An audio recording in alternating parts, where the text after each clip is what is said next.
దేవునికి మహిమ కలుగాక. ప్రియ దేవుని బిడ్డారా, ఈ దినాన దేవుని యొక్క సన్నిధిలో హెబ్రీయులకు రాసిన పత్రికలో 11వ అధ్యాయము 6వ వచనంలో భక్తుడు పౌలు గారు మాట్లాడుతూ, విశ్వాసము లేకుండా దేవునికి ఇష్టలై ఉండుట అసాధ్యము అని ఇక్కడ ఒక చక్కటి మాట జ్ఞాపకం చేస్తున్నాడు. దేవుడు తన యొక్క భక్తుల ద్వారా మనతో మాట్లాడుతూ ఒక విషయాన్ని మనతో అడుగుతున్నాడు. మనము దేవుని సంతోషపరచాలని కోరుకుంటున్నాడు.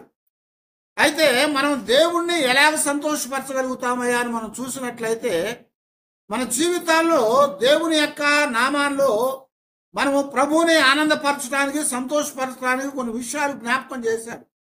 ఎందుకంటే దేవుని పిల్లలంగా ఈ లోకంలో మనం విశ్వాసులంగా ఎల్లప్పుడూ కూడా క్రైస్తవులుగా పిలువబడుతున్న మనము ఆయన నామాన్ని ఘనపరుస్తూ ఆయనకి సంతోషాన్ని కలిగించే వారంగా మనం ఉండాలని దేవుడు మనల్ని కోరుకుంటా ఉన్నాడు అన్నమాట.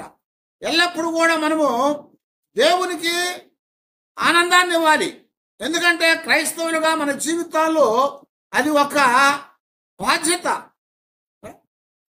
మన కుటుంబాల్లో కూడా భూమి మీద తల్లిదండ్రులు ఆ పిల్లలు కలిగినప్పుడు ఆ పిల్లల బట్టి వాళ్ళకి సంతోషం కలగాలనుకుంటారు. ఆ పిల్లలు వారిని సంతోషపరచాలని ప్రతి తల్లిదండ్రులు కూడా కోరుకుంటా ఉంటారు.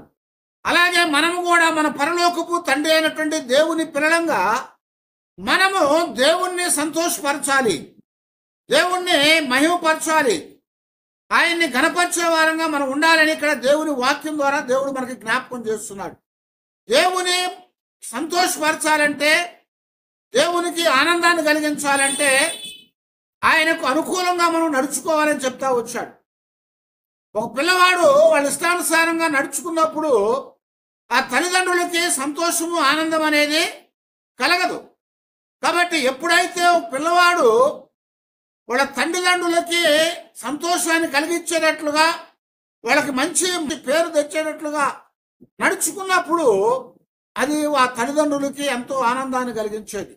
దేవుని పిల్లలంగా మనము కూడా దేవుణ్ణి ఆనందపరచాలి, సంతోషపరచాలి, దేవునికి మహిమ తెచ్చే వారంగా మనం ఉండాలన్నమాట.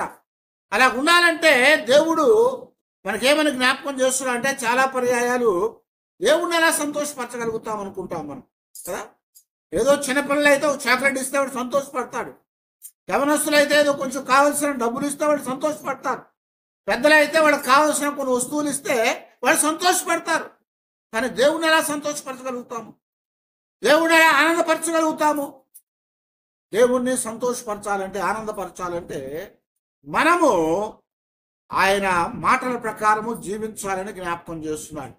అందుకనే దేవుని వాక్యంలో మనం చూస్తూ ఉంటే పౌలు గారు మాట్లాడుతా రోమీయులకు రాసిన పత్రిక 8వ అధ్యాయము 8వ వచనంలో, శరీర స్వభావము గలవారు దేవుని సంతోషపరచ నేరరు అని చెప్తా వచ్చాడు.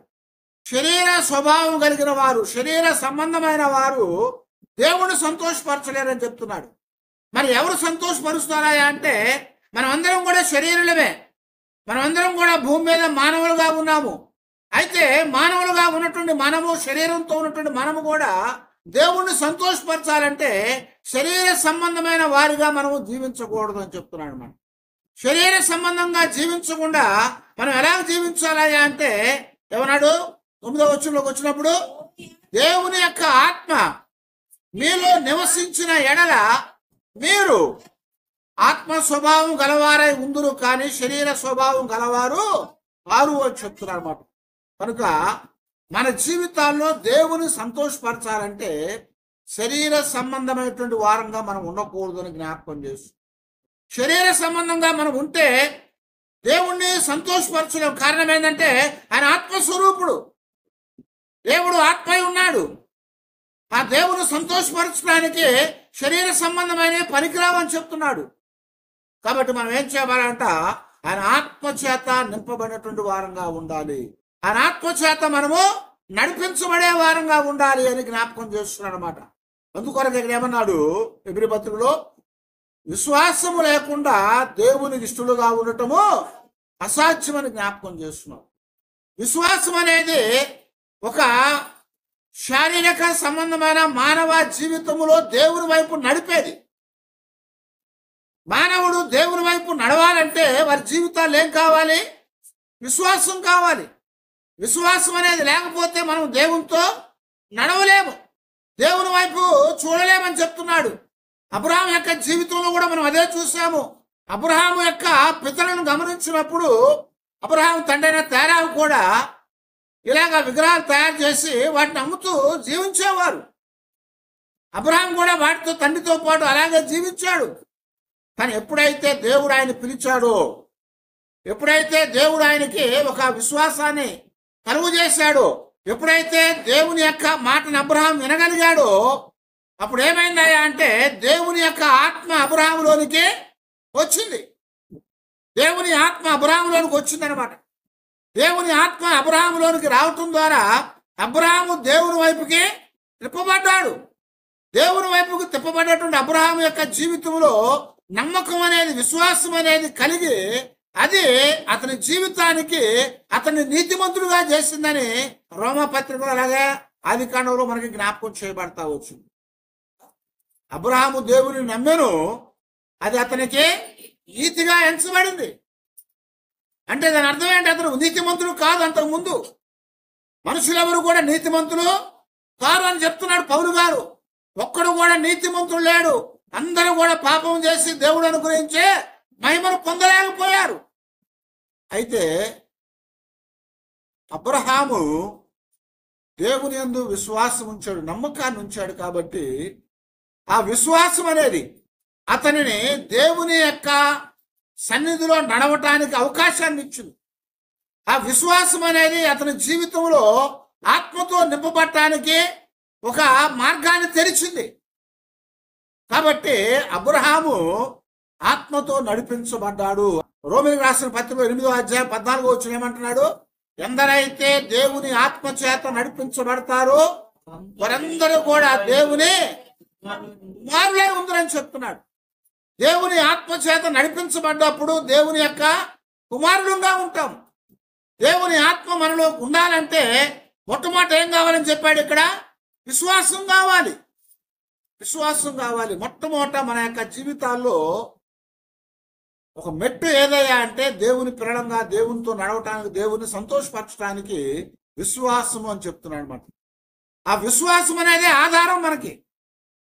ఆ విశ్వాసం మన జీవితాల్లో మనం నిలబడటానికి ఆధారం అవుతుంది. విశ్వాసం లేకపోతే మనం నిలబడలేము. మనం నిలబడాలంటే ఏం కావాలి? మనకి ఒక ఆధారం కావాలి.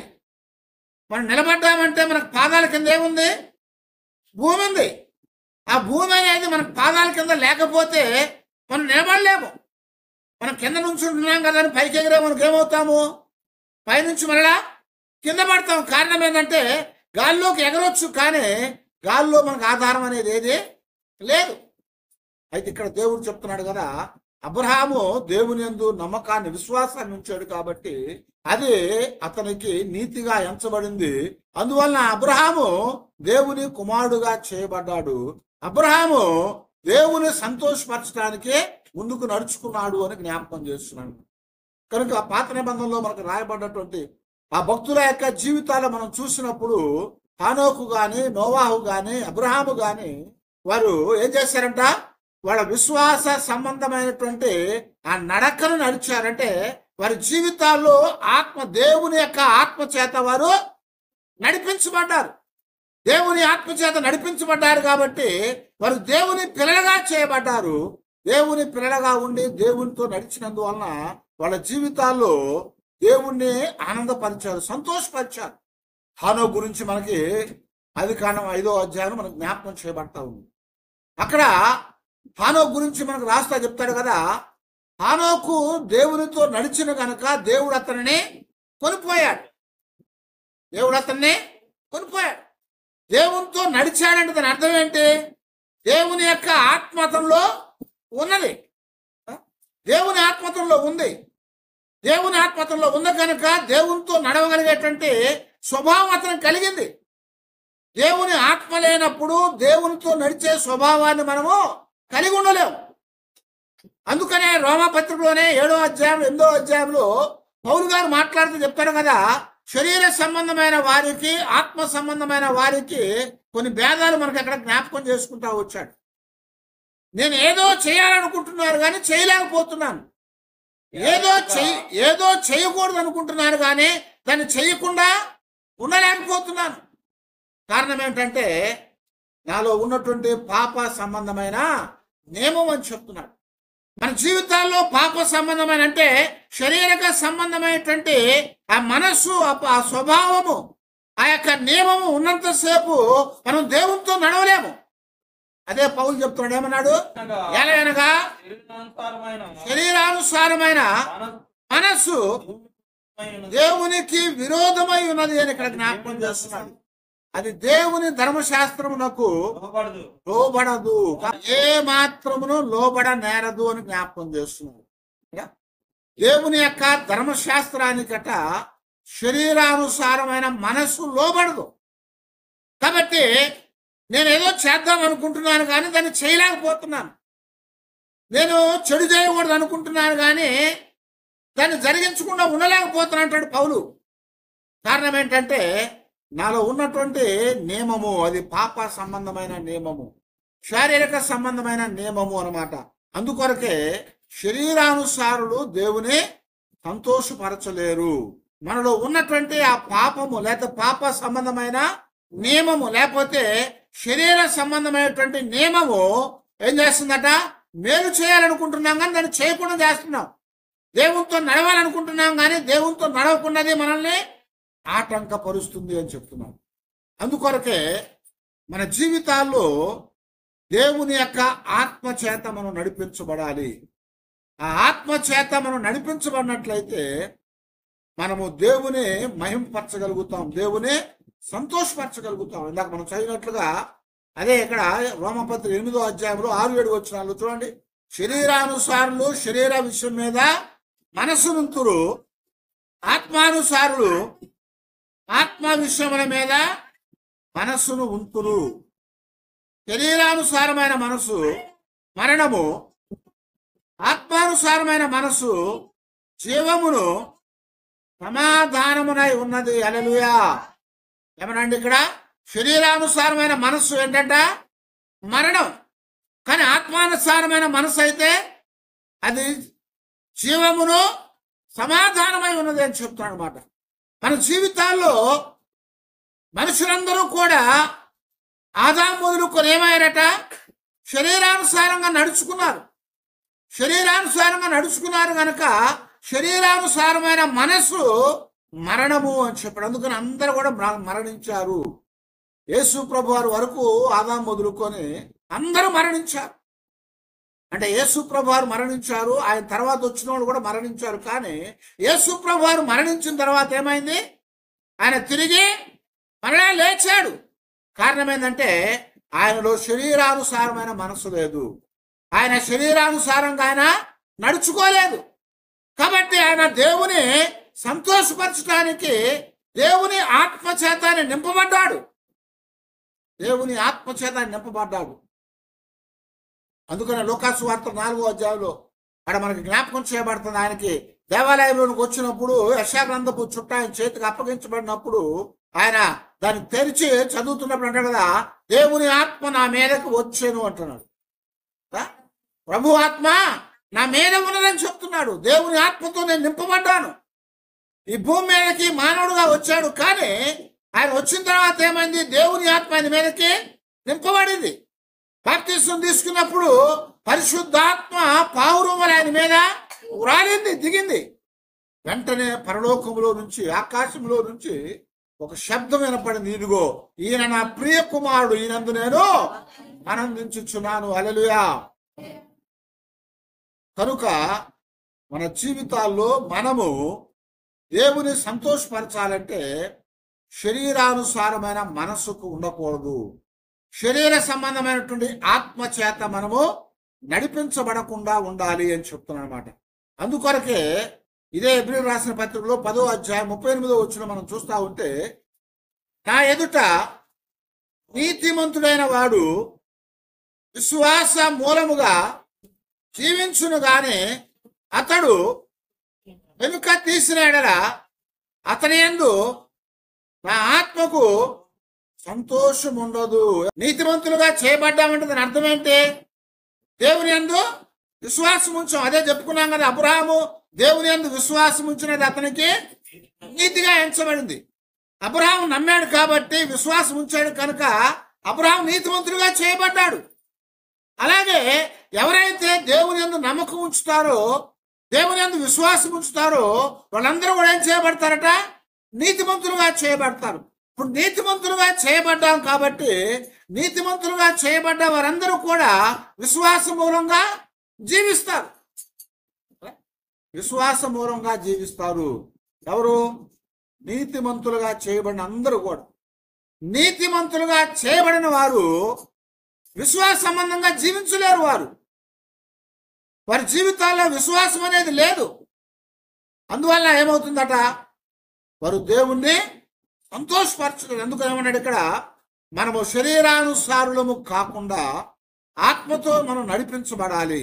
అయితే అతడు వెనుక తిరిగిన ఎడల అతని యందు నా ఆత్మకు సంతోషము లేదు అని చెప్తున్నారు.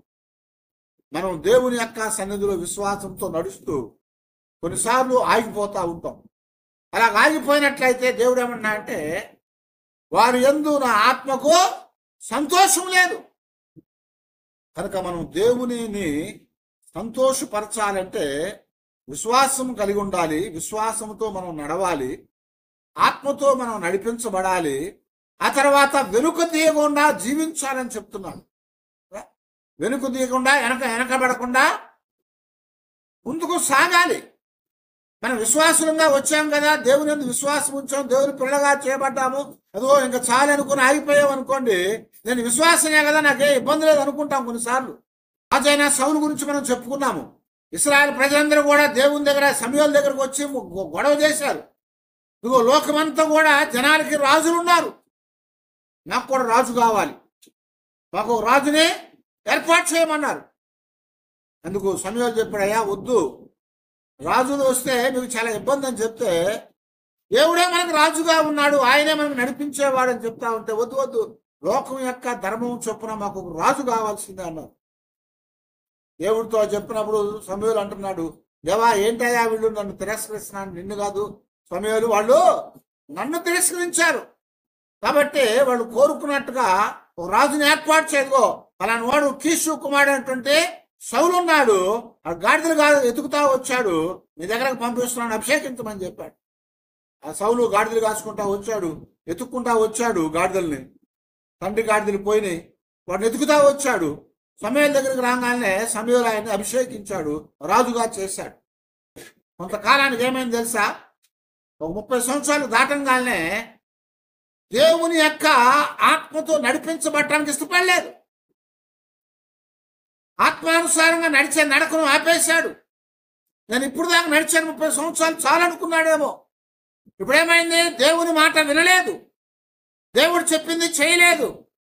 దేవునితో నడవటానికి ఇష్టపడకుండా ఏం చేశాడు? అమాలేకీయుల మీదకి వెళ్ళినప్పుడు వాళ్ళందరూ కూడా నాశనం చేయమంటే వాళ్ళని నాశనం చేయకుండా కొన్ని గొర్రెల్ని, మేకల్ని, మరి కొంతమంది స్త్రీలని ఆయన తీసుకొని వెనక్కి వచ్చేసాడు. దేవుడు అన్నాడు కదా, ఇదిగో సౌలుని నేను ఏర్పాటు చేసినందుకు నేను సంతాపపడుతున్నాను, నా ఆత్మ సంతాపడిందను, నా ఆత్మ ఘోషించిందని చెప్తున్నాడు. అతని విషయంలో నా ఆత్మకే బాధ కలిగింది అంటున్నాడు. కాబట్టి ఏం చేశాడు తెలుసా? నేను మరొకరిని ఏర్పాటు చేసుకున్నాను, అతన్ని నువ్వు అభిషేకించు అని చెప్పి, అతడు నా హృదయానుసారుడు అని చెప్పాడు. దేవునికి స్తోత్రం, హల్లెలూయా. ఎవరాడు? అతడు నా హృదయమును అనుసరించి నడిచేవాడు.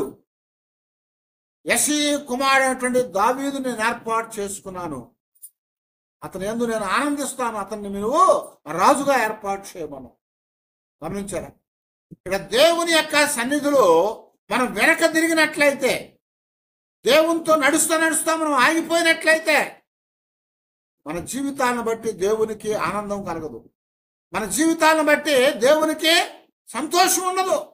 అందుకొరకు ఇక్కడ దేవుడు చెప్తా ఉన్నాడు, అదిగో ఎవడైనా సరే నీతిమంతులుగా చేయబడినప్పుడు వాడు విశ్వాస మూలంగా జీవించాలి. అయితే అతడు వెనక తిరిగిన ఎడల అతని యందు నా ఆత్మకు సంతోషం అనేది లేదు అంటున్నాడు. కనుక దేవుని యొక్క ఆత్మను మనం సంతోషపరచాలంటే మనం ఎల్లప్పుడూ కూడా దేవుని ఆత్మ పూర్ణమై ఉండాలి. అందుకనే పౌలు చెప్తా ఉంటాడు, అదిగో మీరందరూ కూడా ఆత్మ పూర్ణులుగా ఉండండి, ఆత్మ పూర్ణులుగా ఉండండి అని చెప్తున్నాడు. ఆత్మతో నింపబడండి. ఆత్మ పూర్ణులుగా ఉండాలంటే ఆత్మతో నింపబడ్డట్లయితే మన జీవితాల్లో మనం ఎప్పుడు కూడా దేవుణ్ణి సంతోషపరిచే వారంగా ఉంటాము. లేకపోతే దేవుని ఆత్మకి దుఃఖాన్ని కలిగిస్తాము. పాత నిబంధనలో కానీ కొత్త నిబంధనలో కానీ ఎంతో మంది దేవుని దగ్గర నుంచి వెనక్కి తిరిగి వెళ్ళిపోయినటువంటి వారు చూశాం. వారిని బట్టి దేవుడు బాధపడ్డాడు, వారిని బట్టి దేవుడు దుఃఖపడ్డాడు.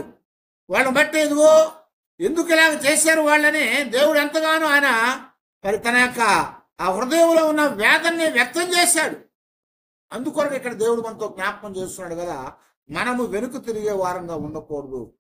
మార్కు సువార్తలో మా చక్కటి మాట ప్రభు చెప్తా ఉంటాడు, ఎవడైనా సరే నన్ను వెంబడించగోరినట్లయితే వాడు తనను తాను తృణీకరించుకొని తన సిలువను ఎత్తుకొని నన్ను వెంబడించాలని చెప్పి ఇంకో మాట అంటాడు, ఎవడైనా నాగటి మీద చెయ్యి వేసి వెనుక తిరిగినట్లయితే వాడు నా రాజ్యమునకు పాత్రుడు కాదు. నాగటి మీద చెయ్యి వేసి వెనక తిరిగినట్లయితే దేవుని యొక్క రాజ్యానికి మనము వారసులం కాదంట. దేవుని యొక్క రాజ్యానికి మనము అర్హులం కాదని చెప్తున్నాడు. అంటే దేవుని సంతోషపరచలేము. దేవుని యొక్క రాజ్యంలోకి వెళ్ళకపోతే, దేవుని యొక్క సన్నిధిలో మనం చేర్చబడకపోతే మన జీవితాలను బట్టి దేవునికి దుఃఖం కలుగుద్ది. మన కుటుంబాల్లో ఒక కుమారుడు పాడైపోయాడు అనుకోండి, ఏమవుతుంది? దుఃఖం కలుగుతూ ఉంటుంది. తల్లిదండ్రులకి ఎంతో దుఃఖం కలుగుతుంది. యేసుప్రభు చెప్పిన ఉపమానంలో ఆ తండ్రికి 2 కుమారులు ఉంటే వాళ్ళు ఒకడేం చేశాడు, చిన్నోడు నువ్వు అక్కర్లేదయా నాకు ఆస్తి ఇచ్చేయమని చెప్పి ఆస్తిని పంచుకొని వాడు బయటికి వెళ్ళిపోయాడు. వాడు వెళ్ళిపోయిన కానించి పాపం తండ్రికి దుఃఖమే, వేదనే. వాడి కొరకు ఎప్పుడు బాధపడతానే ఉన్నాడు. వదుకోవాడు నా మార్గంలో నడవలేదు, నన్ను సంతోషపెట్టలేదు, వాడు వెనక తిరిగి వెళ్ళిపోయాడు అని వాడి కొరకు ఎంతగానో దిగులు పడ్డాడు, ఎంతగానో బాధపడ్డాడు. నిత్యం వాడి కోసం ఎదురు చూస్తూనే ఉన్నాడు. వస్తాడు రోజు వస్తాడని చూస్తూనే ఉన్నాడు. చాలా కాలం అయిపోయింది. తీసుకెళ్ళిన ధనవంతా అయిపోయింది, వాడుకున్న బలవంతా అయిపోయింది, వాడుకున్నటువంటి పరువంతా పోయింది. చివరికి పందులతో కలిసిపోయి ఆ పందులు కూడా వాడిని సహవాసం చేయకుండా వాడితో కలిసి తినటానికి కూడా ఇష్టపడకుండా వాడిని తోలివేసినప్పుడు వాడికి బుద్ధి వచ్చింది. అప్పుడు అనుకున్నాడు, ఇదిగో నేను నా తండ్రికి నా దేవునికి వ్యతిరేకంగా పాపం చేశాను కనుక, నేను వెనుదిరిగిపోయాను కనుక ఇప్పుడు నేను నా తండ్రి యొక్క కుమారుడు కాదు. అందుకని ఏమనుకున్నాడు, నేను నా తండ్రి దగ్గరికి వెళ్ళి తండ్రి నేను పాపం చేశాను కనుక నీ కుమారుడుగా కాక నీ దాసుల్లో ఒకటిగా నన్ను చేర్చుకోమని అడుగుతానికి వచ్చాడు. అయితే ఇక్కడ మనకు చెప్తున్నాడు కదా, మనం వెనుక తిరిగినట్లయితే దేవుని యొక్క ఆత్మ మనం బట్టి సంతోషపడదు. కనుక మనం ఎల్లప్పుడూ కూడా దేవుని యొక్క ఉద్దేశాన్ని నెరవేర్చే వారంగా, దేవుని ఆత్మని సంతోషపెట్టే వారంగా, దేవుణ్ణి మనం మహింపరిచేటట్లుగా దేవుని యొక్క ఆత్మతో మనం నడిపించబడాలి. ఆయనతో నడుస్తూ వెనుక తిరిగే వారంగా ఉండకుండా ఉండాలి అని జ్ఞాపకం చేస్తున్నాం. వెనక తిరగకుండా ఉన్నామంటే దాని అర్థం ఏంటంటే ఆయన ప్రేమిస్తున్నామని. దేవుని వాక్యంలో యోహాను సువార్తలో 14వ అధ్యాయము 15వ వచనంలో ప్రభువారు ఒక మాట చెప్తా వచ్చారు, మీరు నన్ను ప్రేమించిన ఎడల నా ఆజ్ఞలను మీరు గైకొందురు. మనం దేవుణ్ణి ప్రేమిస్తే ఆయన మాటలు మనం గైకుంటాము. ఆయన మాటలు మనం గైకున్నామంటే ఏమవుద్ది? నీతిమంతులుగా చేయబడతాం. నీతిమంతులుగా చేయబడ్డాం కాబట్టి విశ్వాసంతో మనం ముందుకు సాగుతాం, విశ్వాసంతో జీవిస్తాం. విశ్వాసంతో జీవించగలుగుతున్నాం కనుక దేవుని సన్నిధిలో దేవుని ఆత్మ మన లోపల అది నివసిస్తుంది. దేవుని ఆత్మ మనలో నివసించినప్పుడు మనము దేవుని పిల్లలంగా ఉంటాము. అప్పుడు దేవుడు మన యందు ఆనందించేవాడుగా ఉంటాడు. మీరు నన్ను ప్రేమించిన ఎడల నా ఆజ్ఞను మీరు గైకొంటారు. నా ఆజ్ఞను మీరు గైకొంటారు. నా ఆజ్ఞలు గైకొనేట్టుగా నన్ను ప్రేమించేటట్లుగా నేను మీకు ఒక ఆదరణకర్తను నేను మీకు పంపిస్తున్నాను. ఆ ఆత్మ మీ దగ్గరకు వచ్చి మిమ్మల్ని నడిపిస్తుంది. ఆ ఆత్మ మన దగ్గరకు వచ్చి ఏం చేస్తాడ? మనల్ని నడిపించేదిగా ఉంటుంది. ఆ ఆత్మ నడిపిస్తేనే మనం దేవుని పిల్లలుగా ఉండగలుగుతాము. దేవుని ఆత్మ నడిపించకపోతే ఏమవుతుంది? సాతానాత్మ నడిపిస్తుంది. సౌలు యొక్క జీవితంలో చాలా పర్యాయాలు మనం చెప్పుకున్నాం. దేవుని ఆత్మ తను వీడిన వెంటనే దురాత్మ ఆయనలో ప్రవేశించింది. దేవుని ఆత్మని మనం పక్కకు పంపించామంటే, దేవుని ఆత్మ యొక్క నడిపింపులో మనం లేకుండా పక్కకు ఉన్నామంటే వెంటనే ఏమో తెలుసా? దురాత్మ లోపలికి వచ్చేస్తుంది. సౌలు జీవితంలో జరిగిన సంఘటన అదే. దేవుని ఆత్మ అతనిలో నుంచి వెడలిపోయింది. వెంటనే దురాత్మ ప్రవేశించింది. జీవితంలో దేవుని ఆత్మతో నడిపించబడలేదు కాబట్టి దేవుని ఆయన బట్టి సంతోషపడలే. కనుక దేవుని ఆత్మతో మనం నడిపించబడితేనే తప్ప దేవుని మనం సంతోషపరచలేము. అందుకొరకే మన జీవితాల్లో మనం ఎల్లప్పుడూ కూడా దేవుని యొక్క పాదాల దగ్గర మన జీవితాల్లో ఆత్మ పూర్ణులుగా మనం జీవించాలి అని దేవుడు మనల్ని కోరుకుంటా ఉన్నాడు. అందుకని ఇక్కడ అంటున్నాడు కదా, మొదటి తెస్సలోనికీయులకు రాసిన పత్రికలో 4వ అధ్యాయము 1వ వచనంలో చెప్తున్నాడు, మన ప్రభు అయిన యేసు క్రీస్తు ద్వారా మీకు ఇచ్చినటువంటి ఆజ్ఞను మీరు ఎరుగుదురు. కాబట్టి మా వలన నేర్చుకున్న ప్రకారం మీరు నడుచుకొనుచున్నారు. కాబట్టి ఈ విషయాల్లో మీరు అంతకంతకు అభివృద్ధి పొందాలి అని చెప్తున్నాం. దేవుని యొక్క ఆత్మతో నడిపించడం పౌలు వాళ్ళకి నేర్పించాడు. వాళ్ళకి నేర్పించి పౌలు చెప్తున్నాడు కదా, ఇదిగో యేసు క్రీస్తు వారిని పోలి మనం నడుచుకోవాలని చెప్పాడు.